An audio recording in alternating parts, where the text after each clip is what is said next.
নম্বর আয়াত যদি আমরা দেখি, সূরা আল বালাদ আয়াত নাম 14, সেখানে আল্লাহ কি বলেছেন? সেখানে আল্লাহ বলেছেন যে অথবা ক্ষুধার্ত অবস্থায় অভাবের দিনে আহার করানো।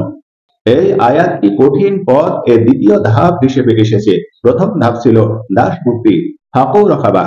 এখন বলা হচ্ছে অথবা খোদার দিনে আহার করানো, অর্থাৎ যেদিন নিজেই ক্ষুধার্ত থাকো সেই দিন অন্য ক্ষুধার্তকে খাওয়ানোই হলো সত্য ঈমানের পরিচয়। এটি দানের সবচেয়ে উত্তম রূপ প্রকাশ পায়, যেখানে নিজের অভাব থাকা সত্ত্বেও অন্যের প্রয়োজনকে অগ্রাধিকার দেওয়া হয়। তাই আল্লাহ ঘোষণা করেছেন যে অথবা ক্ষুধার্ত অবস্থায় অভাবের দিনে আহার করানো। এই আয়াতের পরোক্ষ নিহিত অর্থ যদি দেখি, এখানে ক্ষুধার দিন কেবল বাস্তব দুর্ভিক্ষ নয়, বরং প্রতীকী অর্থে যে সময় মানুষ নৈতিক, মানসিক বা আধ্যাত্মিক ক্ষুধায় কাতর থাকে, ঠিক সেই সময় তাদের সহায়তা করা। অর্থাৎ যখন সমাজে অভাব, অবিচার, দুর্দশা, তখন সাহায্যের হাত বাড়ানোই সঠিক পথ। এই আয়াত সেটাই নির্দেশ করে, নিঃস্বার্থ মানব সেবা যা ঈমানের মূল প্রকাশ। অন্যের ক্ষুধা মেটানো মানে নিজের আত্মার তৃপ্তি। আরবি ডিকশনারি যদি আমরা দেখি, আও শব্দের অর্থ হলো অথবা, বিকল্প নির্দেশ করে, অর্থাৎ পরের কাজের বিকল্প বিকল্প। ইতো আম এই শব্দের অর্থ হলো আহার করানো, খাওয়ানো, দান বা খাদ্য বিতরণ করা। হি মধ্যে, অবস্থা বা সময়ের নির্দেশক, নির্দিষ্ট পরিস্থিতিতে। এয়াম হলো দিন, সময়কাল, বিশেষ এক দুর্ভিক্ষের দিন। জি হলো যাহার, মালিক বা যার সাথে যুক্ত, বিশেষণের সংযোগ। এখানে বিশেষণের সংযোগ। মাসগাবা হলো, এর অর্থ হলো ক্ষুধা, দুর্ভিক্ষ, অর্থাৎ দারিদ্র, অভাব ও অনাহার অবস্থায়। তাই বলা হয়েছে যে এক এমন দিনে যখন চারিদিকে ক্ষুধা, অভাব ও কষ্টে মানুষ কাতর। অর্থাৎ এই দান তখনই প্রকৃত দান হবে যখন দানকারী নিজেও অভাবে থাকবে, তারপরও অন্যকে খাওয়ায়। তাফসিরে ইবনে কাসির তিনি বলেছেন, এটি সেই দিন যখন সমাজে অভাব, দুঃখ ও ক্ষুধা ছড়িয়ে পড়ে। যে ব্যক্তি তখন খাদ্য বিতরণ করে, সে আল্লাহর পথে কঠিন পথ এর যাত্রী। তাফসিরে ইবনে কাসির তিনি আরো উল্লেখ করেছেন যে এই আয়াতের বাস্তব উদাহরণ ছিলেন নবী করিম সাল্লাল্লাহু আলাইহি সাল্লাম ও সাহাবীগণ, যারা নিজেদের খাবার বঞ্চিত করে অন্যদেরকে খাইয়েছিলেন। আর আল্লাহ বলেছেন, তারা নিজেদের প্রয়োজন থাকা সত্ত্বেও অন্যকে অগ্রাধিকার দেয়। সূরা হাশর আয়াত নাম্বার 9। তাফসিরে আল-জালালাইন তিনি বলেছেন যে ইতআম শব্দের অর্থ হলো এমন সময় খাওয়ানো যখন নিজের কাছে কিছু নেই। এটি মুমিনের নিঃস্বার্থতার প্রমাণ, যা আল্লাহর সন্তুষ্টি অর্জনের অন্যতম উপায়।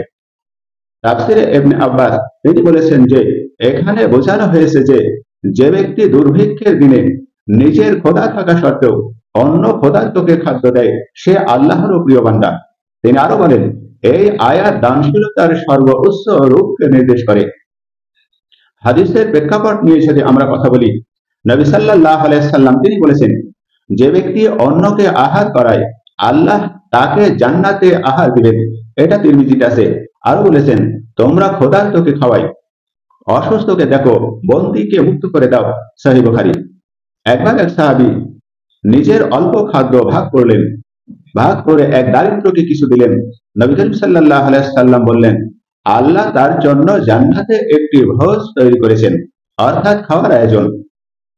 বিজ্ঞান ও যুক্তি ভিত্তিক বিশ্লেষণ নিয়ে যদি আমরা কথা বলি, সমাজ বিজ্ঞানের দৃষ্টিতে বলা হয়েছে যে ক্ষুধার্তকে খাওয়ানো সমাজের সহানুভূতি ও সামাজিক বন্ধন সৃষ্টি করে। এটি মানব সভ্যতার টিকে থাকার মৌল ভিত্তি।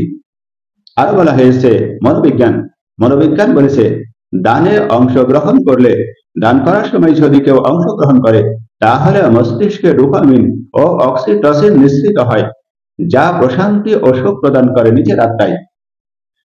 পুষ্টি ও মানবতা নিয়ে যদি আমরা বলি, তাহলে ক্ষুধার বিরুদ্ধে সংগ্রাম করা শুধু শারীরিক নয়, এটি নৈতিক দায়িত্ব। এই আয়াত মানুষকে নির্লোভ মানব সেবার মাধ্যমে আত্মিক উন্নতির আহ্বান জানায়।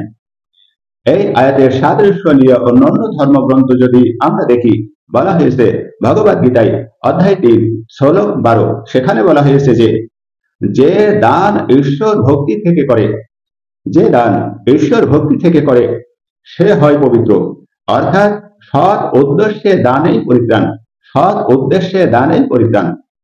আরো বলা হয়েছে যজুর্বেদ অধ্যায় 32 শ্লোক 3, যে ক্ষুধার্তকে আহার করায় সে দেবতার মতো, অর্থাৎ ক্ষুধার্তকে খাওয়ানো সর্বোচ্চ পুণ্য।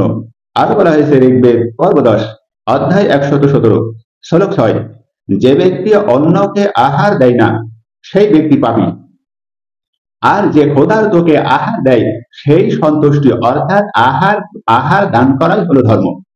আরো বলা হয়েছে অথর্ববেদ পর্ব 12 অধ্যায় 1 শ্লোক 47, দারিদ্রকে আহার দাও সে তোমায় আত্মার আহার, অর্থাৎ দানের সঙ্গে আত্মার আত্মিক পরিশুদ্ধি ফুটে উঠেছে।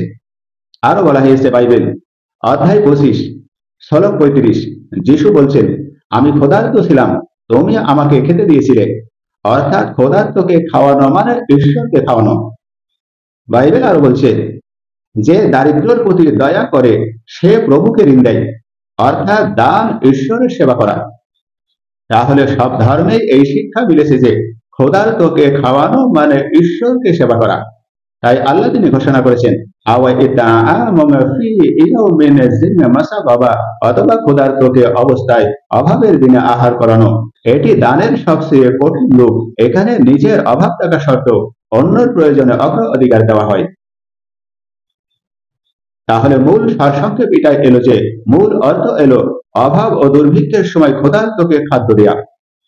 তাফসিরে ইবনে কাসির সমাজে অভাবের সময় অন্যকে খাওয়ানোই আল্লাহর পথে কঠিন পথ। তাফসিরে আল জালালাইন নিজে ক্ষুধার্ত হয়েও অন্যকে খাওয়ানো প্রাকৃত ঈমান। তাফসিরে ইবনে আব্বাস নিঃস্বার্থ দানই আল্লাহর ভালোবাসার চিহ্ন। হাদিসের শিক্ষা ক্ষুধার্তকে আহার করালে আল্লাহ জান্নাতে আহার করাবেন। বিজ্ঞান ভিত্তিক বিশ্লেষণ দান মানসিক শান্তি ও সামাজিক স্থিতি আনে। বেদ বাইবেল অন্য ধর্মের মিল, ক্ষুধার্তকে খাওয়ানো মানে ঈশ্বর সেবা ও পবিত্রতা। তাহলে মূল সারমর্ম এটাই হলো যে অভাবের দিনে দানই প্রাকৃত ঈমানের পরিচয়। তাই আল্লাহ ঘোষণা করলেন সূরা আল বালাদ আয়াত নং 14, অথবা ক্ষুধার্ত অবস্থায় অভাবের দিনে আহার করানো। যেদিন নিজেও ক্ষুধার্ত সেই দিন অন্য ক্ষুধার্তকে খাওয়ানোই সত্য ঈমানের পরিচয়। তাহলে চূড়ান্ত সারমর্ম এটা দাঁড়ালো যে যেদিন চারিদিকে অভাব সেই দিনও যে অন্যকে আহার দেয় সে শুধু দাতা নয়, মানবতার প্রতিনিধি। ক্ষুধার্তের মুখে আহার তুলে দেয়া কেবল খাদ্য দান নয়, বরং আত্মার প্রশান্তি আল্লাহর নিকট যাবার সেতু। আল্লাহ আমাদেরকে ক্ষুধার্তের মুখে আহার তুলে দেওয়ার সামর্থ্য দান করুন। সকলে বলুন আমিন।